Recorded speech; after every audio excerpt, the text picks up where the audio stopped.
Good morning friends, welcome back to my new vlog. तो आप सोच रहे होंगे कि मैं अपने हस्बैंड के साथ कहाँ जा रही हूँ। तो मैं जा रही हूँ उनके साथ भागलपुर अभी। और ये जो पिंक वाला स्कूल है ना फ्रेंड्स, ये मेरे हस्बैंड का है। और हम दोनों यहाँ पर बस में बैठ गए। और यहाँ पर इतनी गर्मी थी ना फ्रेंड्स कि गर्मी से समझ नहीं आता कि किया क्या जाए। बिहार का वेदर सच में बहुत ज़्यादा एक्सट्रीम है। गर्मी भी बहुत ज़्यादा होती है, ठंडी भी बहुत ज़्यादा होती है। और बारिश होगी ना तो बाढ़ आ जाएगा। तो फाइनली फ्रेंड्स, हम पहुंच गए थे सुल्तानगंज रेलवे स्टेशन। और यहाँ पर ना देखिए, जो बोलबम जाते हैं कावड़िया, उनके लिए ये बच्चे फूल वगैरह और सजाने का सामान बेच रहे थे।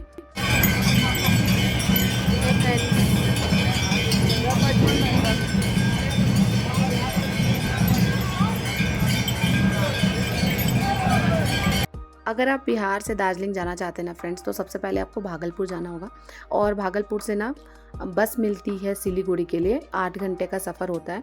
और फाइनली मतलब हम ना सिलीगुड़ी पहुंचने ही वाले थे। और जैसे जैसे हम बिहार से दूर जा रहे थे वैसे वैसे मौसम जो है वो बदलता जा रहा था। और देखिए यहाँ पर कितनी बारिश हो रही है। और देखिए अभी हम सिलीगुड़ी पहुँच भी गए हैं। और सिलीगुड़ी पहुँचने के बाद यहाँ पर ना आपको टैक्सी लेनी पड़ेगी। और फिर टैक्सी से हम जाएंगे दार्जिलिंग। और टैक्सी से जाने में हमें लगभग 2 से ढाई घंटे का टाइम लग गया था। लेकिन यहाँ पर शेयरिंग करते हैं ना फ्रेंड्स ये लोग, तो मुझे बहुत देर तक वेट करना पड़ा। हम पहुँच गए हैं सिलीगुड़ी। और सुनाई देता है फ्रेंड्स, तो हम पहुँच गए हैं सिलीगुड़ी। अभी हमें यहाँ से दार्जिलिंग जाना है। और अभी हम वेट करें कि कब ये जो गाड़ी है ये भर जाए। इसके अंदर 10 पैसेंजर रखते हैं, अभी केवल 2 ही हुए हैं। तो 8 का हम वेट कर रहे हैं। और उसके बाद हम पहुँच जाएंगे दार्जिलिंग।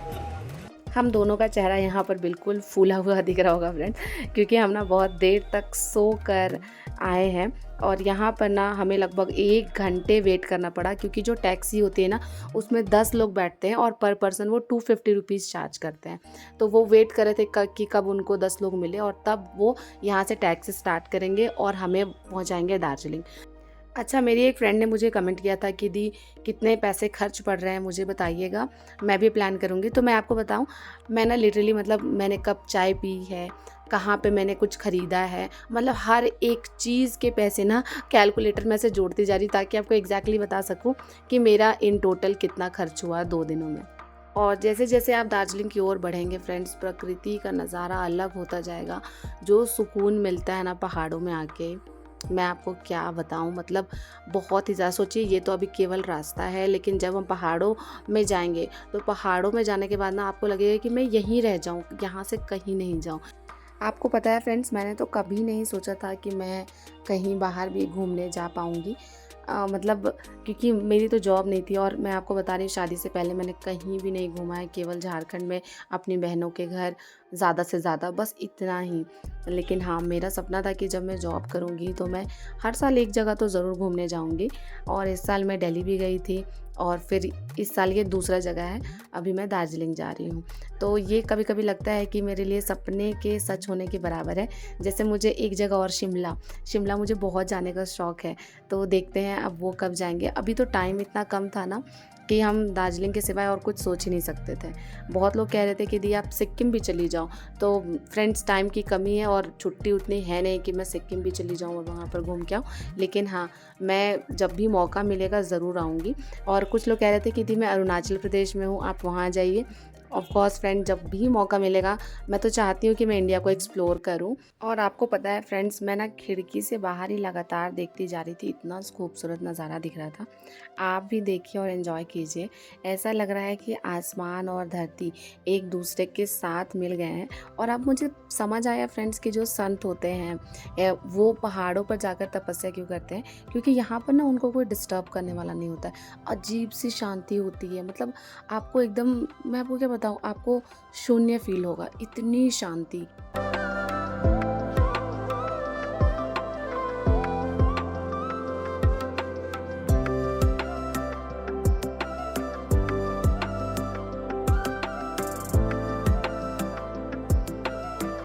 मेरे हस्बैंड मेरी इस जर्नी में मेरा खूब साथ दे रहे हैं। और आपको पता है फ्रेंड्स, शादी से पहले भी ना हम यही सोचते थे कि जब हमारी जॉब लग जाएगी तो हम लोग साथ में एक्सप्लोर करेंगे, हर जगह घूमने जाएंगे और एक दूसरे से कभी लड़ाई नहीं करेंगे। और ये सारी चीज़ें ना अब हमारी सच हो रही हैं। और एक्चुअली हमारा मतलब लव मैरिज है, तो हमारे अंदर कंपैटिबिलिटी थोड़ा ज़्यादा है, हम एक दूसरे को ज़्यादा समझते हैं। बहुत लोग ये भी कहते हैं कि लव मैरिज है तो लव मैरिज की शादी को चलाना बहुत मुश्किल होता है, लेकिन फ्रेंड्स ये सब एक मिथ होता है। अगर आप मैच्योर हैं, और देखिए जो लव मैरिज लोग ऐसे कर लेते हैं ना बचपन में लाइक 10th के बाद 12th के बाद, तो वो लोग थोड़े नादान होते हैं, तो उनकी शादी को चलाना सच में मुश्किल होता है। लेकिन हम लोगों ने बहुत ही अच्छे से सोच समझ के एक दूसरे को चुना है। हमारी बहुत सारी चीज़ें फ्रेंड्स मिलती जुलती हैं और हमारा नेचर भी सेम है। तो हमारे अंदर ना मतलब कभी हम ऐसे ना कभी-कभी मैं इनसे जानबूझ के गुस्सा होती हूँ कि मतलब शादी में थोड़ा तो लड़ाई होना चाहिए। नहीं तो मेरे हस्बैंड ऐसे हैं कि ये कभी मुझे गुस्सा होने ही नहीं देंगे। फाइनली फ्रेंड्स हमें हमारा रूम मिल गया। आपको पता है जब हम यहाँ आए थे ना, तो हमारे पीछे एक एजेंट लग गया और वो ज़बरदस्ती हमें कह रहा यहाँ पर रूम ले लो, वहाँ पर रूम ले लो। और मेरे हस्बैंड को था कि हमें कोई भी रूम लेना है तो ऐसा रूम लेना है जहाँ से हमें थोड़ा माउंटेन का व्यू दिखाई दे। और उससे हमने बड़ी मुश्किल से पीछा छुड़ाया फ्रेंड्स। और हमने ना मॉल रोड में आकर रूम लिया है, और मॉल रोड ना काफ़ी थोड़ा मतलब ऊँचे जगह पर है, तो हमने बहुत ज़्यादा वॉकिंग करी और वॉकिंग करके हम यहाँ तक पहुँचे हैं। और लेकिन हाँ, मेहनत किया हमने तो हमें उसका फल भी बहुत अच्छा मिला है। हमें रूम बहुत अच्छा मिल गया। बाकी जो नीचे हम रूम्स देख रहे थे ना, वो बिल्कुल भी अच्छे नहीं थे, लेकिन यहाँ पर सब कुछ बहुत अच्छा था। और मैं यही कहती हूँ फ्रेंड्स, मेहनत का फल हमेशा मीठा होता है।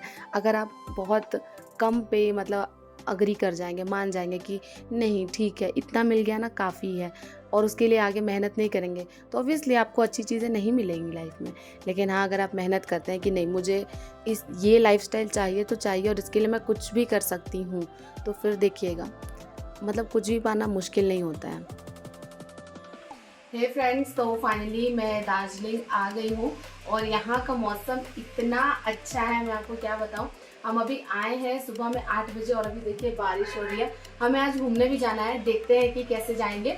और आपको पता है फ्रेंड्स, जब हम बिहार में थे तो वहाँ पर इतनी गर्मी थी, और जब हम यहाँ आए हैं तो यहाँ पर इतना ठंडा है। यहाँ पर जो रूम है ना फ्रेंड्स, यहाँ पर कोई रूम में फ़ैन तक नहीं है, क्योंकि यहाँ का मौसम पूरे साल ऐसा ही रहता है, तो यहाँ पर पंखे की ज़रूरत नहीं पड़ती है। तो मुझे तो ये जगह बहुत बहुत बहुत बहुत ज़्यादा अच्छा लग रहा है। अब देखते हैं, अभी मुझे 2 दिन यहाँ पे पूरा एंजॉय करना है। आपको पता है फ्रेंड्स, मेरे दिमाग में ये बात आ रहा है कि मैं रिटायरमेंट के बाद दार्जिलिंग में ज़मीन लूँगी और यहाँ पर सेटल हो जाऊँगी। इतना ज़्यादा अच्छा प्लेस है।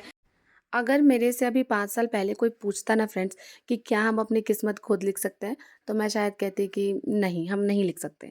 अगर कोई 2 साल पहले पूछता तो मैं कहती कि शायद हम कोशिश कर सकते हैं। लेकिन आज कोई मेरे से पूछेगा ना फ्रेंड्स कि क्या हम अपनी किस्मत खुद लिख सकते हैं, तो मैं कहूँगी एग्ज़ैक्टली हाँ, 100% लिख सकते हैं। शर्त सिर्फ़ इतनी है कि आपको मेहनत जी तोड़ करनी होगी।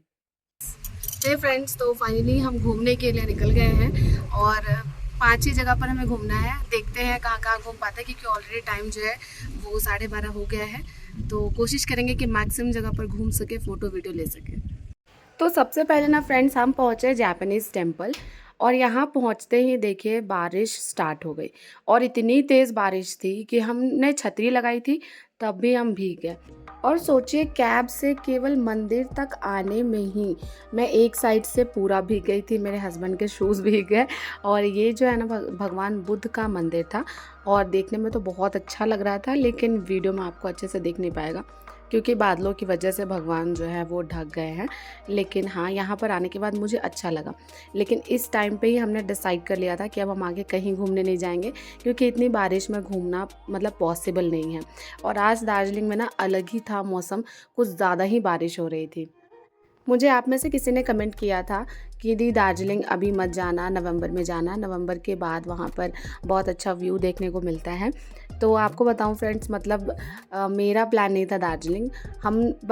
मैं बस केवल अपने हस्बैंड के पास जाकर वहाँ पर रुकना चाहती थी, लेकिन मेरे हस्बैंड के दिमाग में आया कि चलो क्यों नहीं घूम कर आते हैं, और ये एकदम सडन हो गया। और आपको पता है फ्रेंड्स, मेरे साथ अक्सर ऐसा होता है कि जिस ट्रिप को मैं प्लान नहीं करती हूँ, मतलब अचानक से प्लान करती हूँ, वो मेरा सक्सेसफुल हो जाता है। और अगर मैं किसी चीज़ के बारे में सोचूँ ना कि हाँ 1 महीने बाद मुझे यहाँ जाना है, ऐसे करना है, वैसे करना है, ज़्यादा प्लानिंग प्लॉटिंग करती हूँ, तो वो ना मेरा मेरा फेल हो जाता है प्लान। आप में से कितनों के साथ ऐसा होता है मुझे बताइएगा। तो इसीलिए मैंने सोचा कि चलो ठीक है, अचानक से प्लान बना है तो चले जाते हैं घूमने के लिए। और ये जापानीज़ टेम्पल के अंदर का प्रेयर रूम था, यहाँ पर सब लोग आकर प्रेयर कर रहे थे और मेरा मुँह देखिए लटका हुआ है, क्योंकि मैं आई थी घूमने के इरादे से और मुझे बहुत बुरा लग रहा था कि मैं क्यों आ गई यहाँ। फ्रेंड्स, तो दार्जिलिंग हम घूमने के लिए तो निकले थे, लेकिन जैसे ही हम निकले वैसे ही बहुत तेज़ की बारिश होने लगी और हम घूम तो पाए नहीं लेकिन भीग गए और उसके बाद हमें वापस आना पड़ा। तो आज का दिन तो हमारा ऐसे ही चला गया, बस इधर से उधर करने में, बारिश से बचने में। हम लोग एक जगह गए जापानीज़ टेम्पल और वहाँ भी ना हम ऊपर तक सीढ़ियों तक चढ़ ही नहीं पाए, क्योंकि इतनी बारिश हो रही थी, कुछ दिख ही नहीं रहा था, पूरा कोहरा मचा हुआ था। तो अब इसी वजह से आज का दिन हमारा वेस्ट हो गया है। अब कल देखते हैं, कल अगर बारिश नहीं होगी तभी हम घूमने जा पाएंगे, नहीं तो नहीं जा पाएंगे। वापस आने के बाद फ्रेंड्स हमने थोड़ी देर रेस्ट किया। रेस्ट करने के बाद अब हम दोबारा से शाम में उठ गए हैं और अभी सोच रहे हैं कि चलो ठीक है, शाम में जो लोकल मार्केट है वहाँ पर जाएं और कुछ ख़रीदें। तो सबसे पहले हम देख रहे थे कि बादल कितना है, तो बादल तो शाम में भी बहुत ज़्यादा था लेकिन बारिश नहीं हो रही थी। तो हमने डिसाइड किया कि हम जाएंगे बाहर। और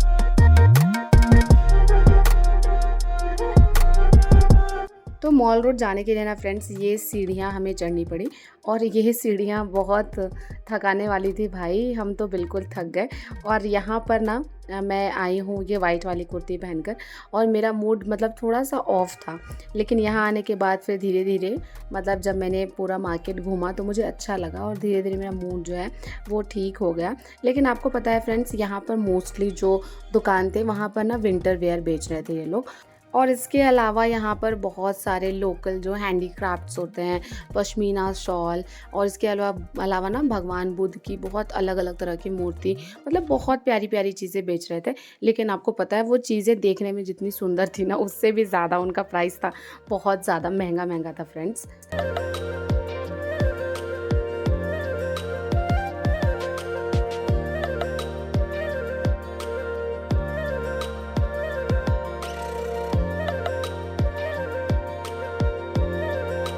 तो फाइनली हम एक बेकरी शॉप पर पहुँचे और आपको तो पता ही है कि मुझे पेस्ट्री कितना ज़्यादा पसंद है। तो मैंने सोचा कि चलो पहले एक पेस्ट्री खा के अपना मूड ठीक कर लेती हूँ, उसके बाद आगे बाकी का जो काम है वो करूँगी। लेकिन आपको पता है ये इतना ज़्यादा मीठा था ना फ्रेंड्स, लिटरली मुझे उतना भी अच्छा नहीं लगा। और इसके बाद मैं एक दुकान में पहुँच गई थी जहाँ पर मुझे ये कोट बहुत अच्छा लग रहा था, लेकिन इसका प्राइस भाई बहुत ज़्यादा महंगा। ये सारे जो कोट्स थे इनका प्राइस 3500 2500 ऐसे करके था। तो मेरे दिमाग में ये बात है कि इतने में तो मुझे नवादा में भी ऐसे कोट्स मिल जाते हैं, तो फिर यहाँ से दार्जिलिंग से टांग कर क्यों ले जाना नवादा तक। हे फ्रेंड्स, मैं अपने हस्बैंड से बहुत ज़्यादा गुस्सा हूँ आज और गुस्सा में ही घूम रही हूँ और ये मुझे बनाने में लगे हैं, लेकिन अभी तक मैं गुस्सा शांत नहीं हुआ। इसमें बहुत सारा खाना, हाँ इधर भी है बहुत सारा, देखिए लंबा लंबा काफता है। क्या बोला? क्या बोला? चलिए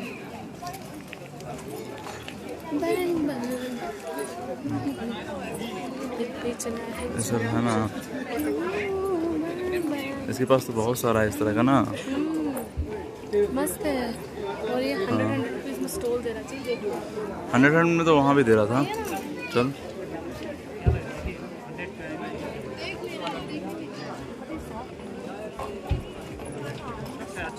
ठीक है बच्चा। तो ऐसा नहीं है फ्रेंड्स कि हमने कुछ ख़रीदा ही नहीं। मैंने एक अपने लिए स्लीपर लिया है 600 में, और वो कह रहे थे ना कि ये स्लीपर आपका चलेगा 2 सालों तक। अब देखते हैं, जाने के बाद ही पता चलेगा कि बिहार की सड़कों पर वो चलेगा भी या नहीं। और हाँ फ्रेंड्स, मैंने एक शॉल भी ख़रीदा है और वो 200 का है, देखने में अच्छा था तो मैंने ख़रीद लिया। और फाइनली अब हम आ गए हैं डिनर करने के लिए। तो सबसे पहले मैंने यहाँ पर कॉफ़ी पी है और उसके बाद मैंने मंगवाया है चाउमीन, जो कि मेरे हस्बैंड को बहुत अच्छा लगता है, मुझे उतना पसंद नहीं है, लेकिन इनकी वजह से मैं खा रही हूँ। और आपको पता है फ्रेंड्स, यहाँ पे ना चाय भी बहुत टेस्टी मिलती है और लोग चाय को ना चाय नहीं बोलते हैं, वो लोग चाय को चा बोलते हैं। तो मुझे थोड़ा सा अजीब लगा सुन के, लेकिन हाँ चाय बहुत टेस्टी मिलती है यहाँ पे। हेलो फ्रेंड्स, तो हम घूम रहे हैं दार्जिलिंग की गलियों में ऐसे ही बिना मतलब के। होटल जा रहे हैं ना? हाँ, वापस हम अपने रूम जा रहे हैं और कल देखते हैं, अगर कल हम घूम पाए तो बहुत अच्छा है और अगर नहीं घूम पाए तो फिर भगवान भरोसे। अब तो फाइनली फ्रेंड्स अब हम अपना होटल पहुंच गए हैं और इस तरह से आज का दिन हमारा ख़त्म होता है। तो डे 1 उतना ज़्यादा एक्साइटिंग नहीं था, लेकिन फिर भी मुझे बहुत अच्छा लगा क्योंकि मैंने यहाँ के वेदर को और यहाँ की लोकल मार्केट को खूब इन्जॉय किया। अब एंड में मैं अपनी कुछ फ़ोटोज़ आपसे शेयर कर रही हूँ। आप मुझे बताइएगा कि हम दोनों कैसे लग रहे थे। और आज के व्लॉग को मैं यहीं पर ख़त्म करती हूँ। अगर आपको ये व्लॉग अच्छा लगा हो तो लाइक कर दीजिए, चैनल पर नए हैं तो सब्सक्राइब कर दीजिए। इसी तरह के वीडियोज़ के साथ आपसे मिलती रहूँगी, आपकी लाइफ में पॉजिटिविटी ऐड करती रहूँगी। Bye bye and take care.